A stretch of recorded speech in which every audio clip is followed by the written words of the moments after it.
Assalamualaikum warahmatullahi wabarakatuh. Hai teman-teman semua, hari ini kita akan melanjutkan pelajaran tentang teks cerita fantasi. Setelah sebelumnya kita sudah mempelajari tentang pengertian, unsur-unsur, dan ciri-ciri, maka hari ini kita akan mempelajari tentang jenis-jenis dari teks cerita fantasi.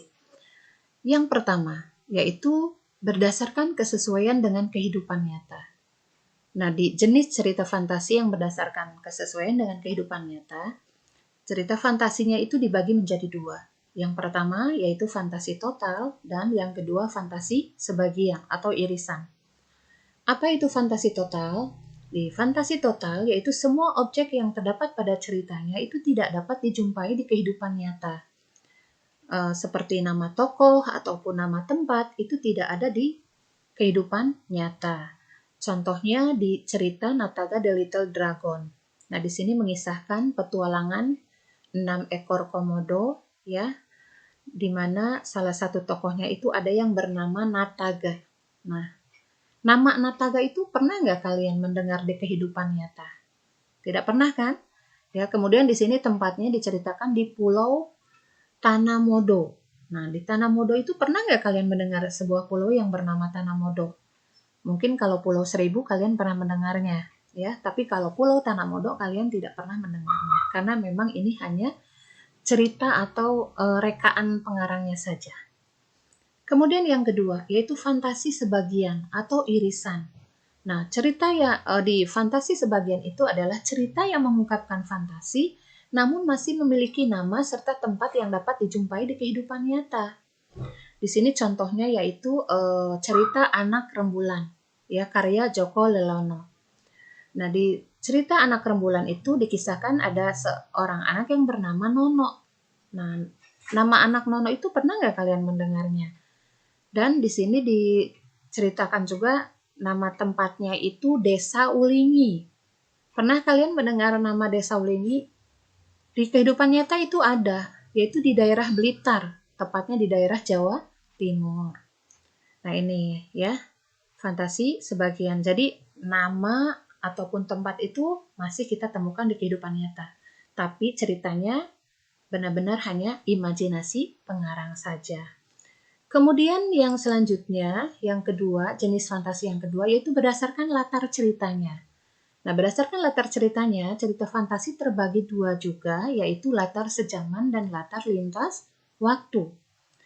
Latar sejaman yaitu cerita fantasi yang menggunakan latar yang berasal dari satu masa, di mana sebuah cerita dapat berupa fantasi masa kini, masa lalu, atau yang akan datang. Nah, ini di latar sejaman, contohnya itu di cerita itu, The Little Dragon itu, yang Nataga itu.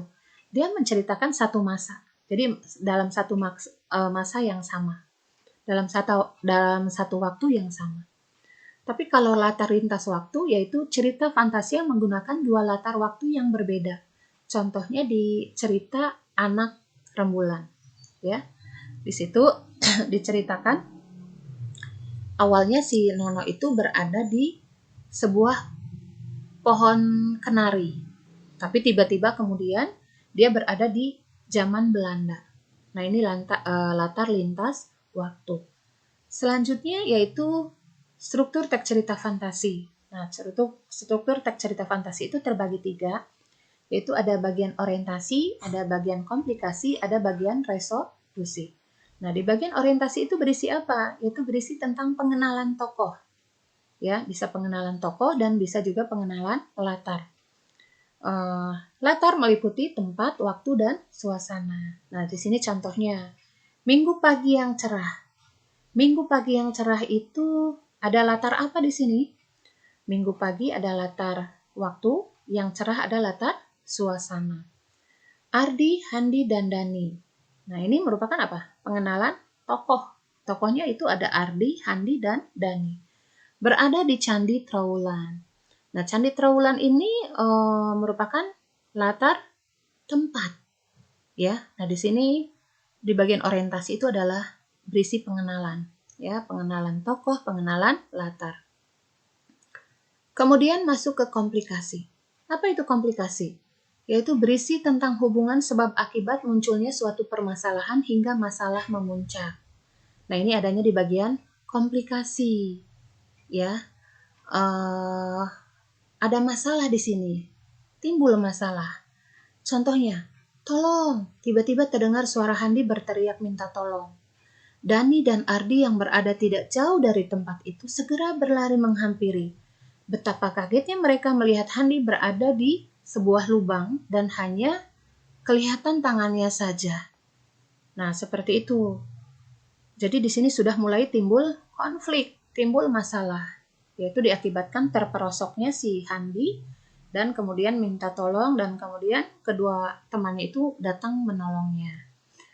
Kemudian resolusi. Nah, apa itu resolusi? Yaitu penyelesaian dari permasalahan yang ada. Tadi masalahnya terperosoknya Handi, kemudian Dani dan Ardi yang menolong juga ikut terperosok, ya. Kemudian penyelesaiannya itu adalah resolusinya itu adalah penyelesaian dari permasalahan yang ada. Contoh, selesai Dani menyelesaikan kalimatnya, terdengar dentuman keras. Boom! Seakan ada yang mengangkat mereka bertiga, tiba-tiba sudah berada kembali di Candi Trowulan. Nah, di sini cerita yang Ibu contohkan itu ada di buku paket yang berjudul Belajar dengan Gajah Mada. Nanti silahkan kalian baca, ya. Baik, di sini ada grafiknya ya untuk struktur, di mana pertama itu adalah pengenalan, yaitu pengenalan tokoh dan pengenalan latar, kemudian masuk ke mulai timbulnya konflik. Di sini ada rangkaian kejadian-kejadian yang mengarah ke puncak konflik, ya. Kemudian masuk ke resolusi, penyelesaian dari permasalahan, ya, atau penyelesaian dari konflik. Kemudian yang terakhir adalah unsur kebahasaan cerita fantasi, yaitu penggunaan kata sifat. Nah, kata sifat itu seperti kata baru, tua, muda, indah, itu kata sifat, ya. Penggunaan kata keterangan. Nah, biasanya kalau di pola kalimat kita ada yang namanya SPOK. K-nya itu adalah keterangan, ya, bisa keterangan tempat, bisa keterangan waktu, ya, bisa keterangan tujuan, bisa keterangan cara. Penggunaan kata kerja. Nah, apa kata kerja itu? Yaitu di mana ada yang namanya suatu aktivitas yang dilakukan. Jadi kata kerja itu kata yang digunakan untuk menggambarkan perbuatan atau proses tertentu yang dilakukan oleh subjek. Kata kerja. Misalnya ayah membaca. Nah, membaca itu adalah kata kerja. Jadi apa yang dilakukan oleh subjek? Subjeknya itu kan ayah. Ayah membaca. Ya, kemudian koran. Koran itu objek. Nah, gitu. Jadi kata kerja itu adalah melakukan suatu perbuatan atau aktivitas. Lari, makan, tidur itu adalah kata kerja. Kemudian penggunaan kalimat langsung dan tidak langsung. Nah, di sini mungkin apa itu kalimat langsung dan tidak langsung? Nah, kalimat langsung digunakan dalam penulisan dialog tokoh, ya. Yang ditandai dengan penggunaan tanda petik. Jadi berisi kutipan pembicaraan secara langsung yang ditandai dengan penggunaan tanda petik. Ibu berkata, "Hei, Mira, hari ini kamu mencuci pakaian." Nah, itu adalah ciri dari kalimat langsung.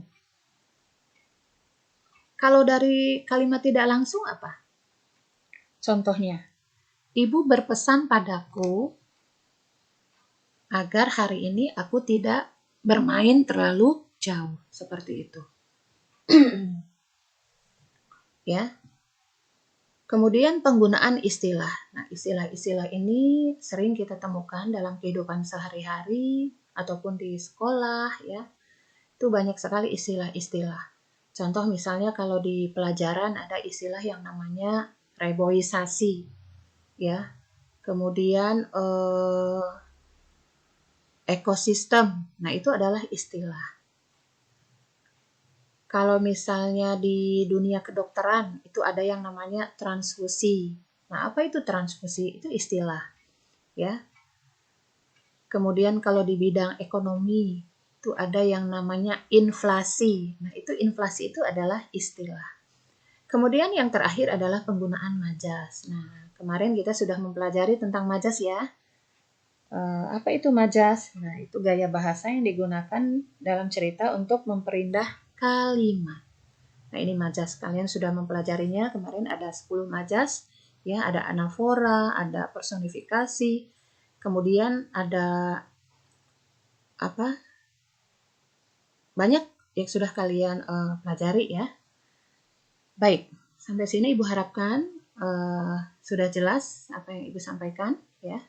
Kalau misalnya masih kurang jelas, bisa kalian tanyakan di kolom komentar.